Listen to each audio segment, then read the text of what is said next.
Sir, பல்கலைக்கழகங்கள்ல வேந்தரை நியமிக்கிற விஷயத்துல பழைய திமுக அரசு மாதிரி நாங்க செயல்பட மாட்டோம். நாங்க வந்து ஆளுநரே வந்து வேந்தரா நியமிப்பதற்கான, அதாவது அந்த சட்டத்தில் நாங்க வந்து தலையிட மாட்டோம் அப்படின்னு சொல்லி உயர்கல்வித்துறை அமைச்சர் விஸ்வநாதன் வந்து சொல்லியிருக்காரு.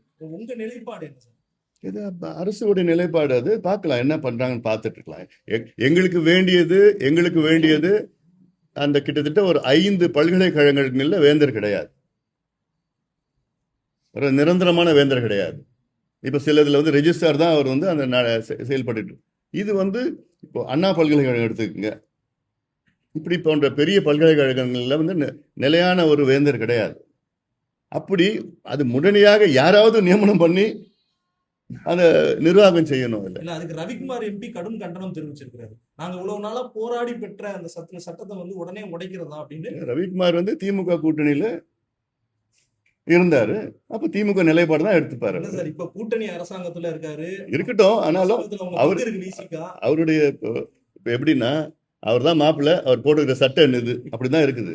அதனால அது பார்க்கலாம், போக தெரியும். அதாவது 200 யூனிட் மின்சாரம் இலவசமா தரப்படும் தேர்தல் வாக்குறுதி சொன்னாங்க. அதே மாதிரி விவசாய கடன் உள்ளிட்ட பல்வேறு விஷயம். ஆனா அவங்க சொன்னது ஒண்ணு, செய்யறது ஒண்ணா இருக்கு. 500 யூனிட் மேல கிடையாது அப்படின்ற மாதிரி சொல்லிட்டு எப்படி பாக்குறீங்க? தேர்தல் வாக்குறுதியில ஒண்ணு சொன்னாங்க, இப்ப செய்யறது ஒண்ணா இருக்கு. இந்த விஷயங்கள்லாம் எப்படி பாக்குறீங்க? இன்னும் ஒரு மாதம் 2 மாதம் கால அவகாசம் கொடுக்கணும். உடனடியாக இப்பதான் கிட்டத்தட்ட ஒரு 3 வாரங்கள் இருக்கு. 3 வாரங்கள்ல நிதி நெருக்கடி, நிதி பிரச்சனை, நிதி ஆதாரங்கள் எல்லாம் திட்டமிட்டு அதை செய்ய வேண்டும்.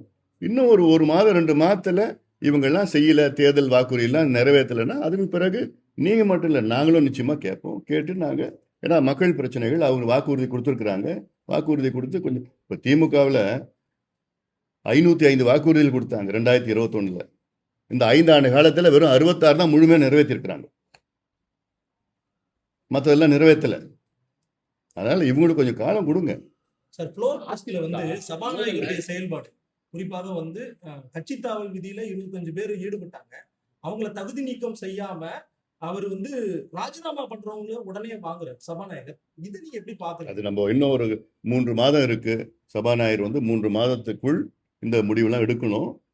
அதனால அது உச்சநீதிமன்றம் சராசரியா ஒரு சபாநாயகருக்கு 3 மாதத்திற்குள்ள ஒரு முடிவு எடுக்கிறதுக்கு அதிகாரம் கொடுத்துருக்குறாங்க. அதனால அது பார்க்கலாம் என்ன செய்ய போறாரு. இன்னும் அவருடைய முடிவை தெரிவிக்கல.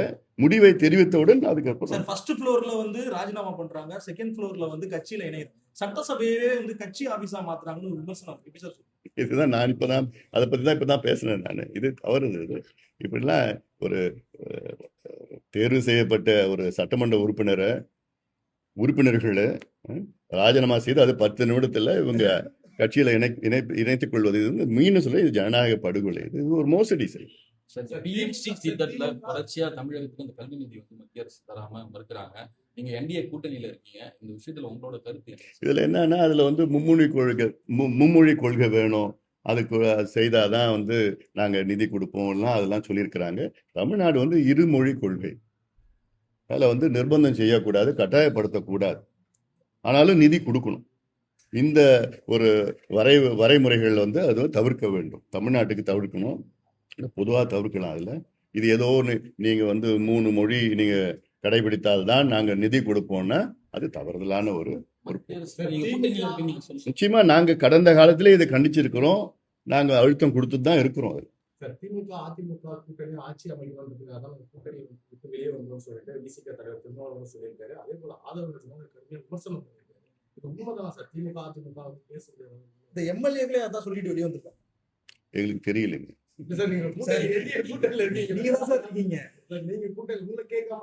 அது சொல்றதுக்குலாம் இன்னொரு டைம் வரும். இப்ப இல்ல. உங்க கூட்டணியில இருக்கிற அதிமுகக்குள்ள வந்து உட்கட்சி பூசல் என்னடா கேட்கலையேன்னு பார்த்தேன் நான்.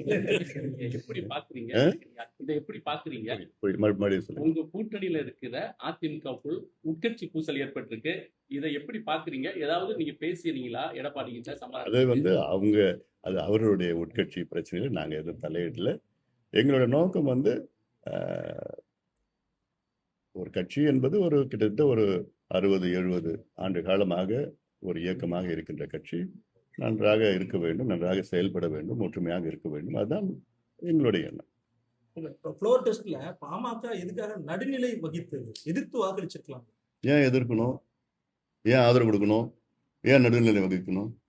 அதான் நடுநிலை வகிச்சிருக்காங்க. அதான் ஏன் நீங்க எதிர்கட்சி தானே, எதிர்த்துக்கலாம்ல. அது நாங்க அன்னைக்கு சொன்னதே வந்து எங்களுக்கு எங்கள் கட்சியினுடைய கொள்கைகள் வந்து பாத்தீங்கன்னா தமிழ்நாட்டில் சமூக நீதி கணக்கெடுப்பு என்கின்ற ஜாதிவாரி கணக்கெடுப்பு நடத்துவோம் என்று முதலமைச்சர் விஜய் அவர்கள் தேர்தல் வாக்குறுதி கொடுத்தார்கள். அதே போன்று டாஸ்மார்க்கில் நாங்கள் படிப்படியாக மதுவிலக்கு கொண்டு வருவோம் என்று வாக்குறுதி கொடுத்திருக்கிறார்கள். அதே போன்று தனியார் தொழிற்சாலைகள் 75 விழுக்காடு வேலைவாய்ப்பு உள்ளூர் இளைஞர்களுக்கு கொடுப்போம் என்று வாக்குறுதி கொடுத்திருக்கிறார்கள்.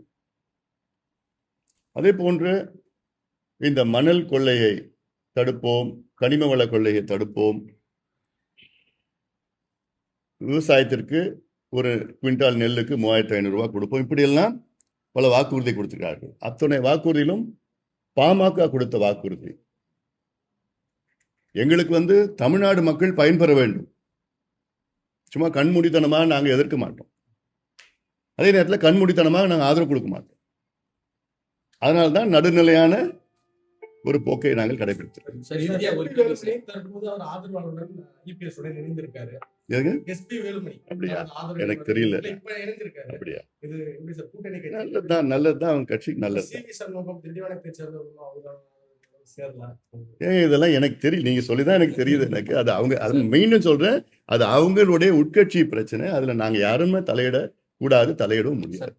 தாவேகா பெரும்பான்மைக்கு திமுக கூட்டணியில் இருக்க விசிகே, கம்யூனிஸ்ட் எல்லாருக்கும் ஆதரவு கோரினாங்க. அதிமுக கூட ஆதரவு கோரினாங்க. பாமக ஏதாவது பேச்சுவார்த்தை நடத்தினாங்க, உங்கள்கிட்ட அணுகுனாங்க, என்ன விஷயம் தான் இப்பதான் ஒவ்வொன்றும் வெளியே வந்து எது நடந்ததெல்லாம் நாங்க வெளிப்படையா நாங்க இப்ப எதுவும் சொல்ற நிலையில இல்ல, சொல்ல போறது கிடையாது.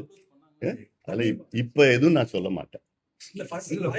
பண்ணிருக்காங்களா? அதான் சொல்றேன், இப்ப எதுவும் நான் சொல்ல மாட்டேன். நீங்களும் நீங்க எத்தனை முறை கேட்டாலும் சொல்லுவேன். அதுக்குன்னு ஒரு வரும், காலம் வரும். உங்க வீட்டு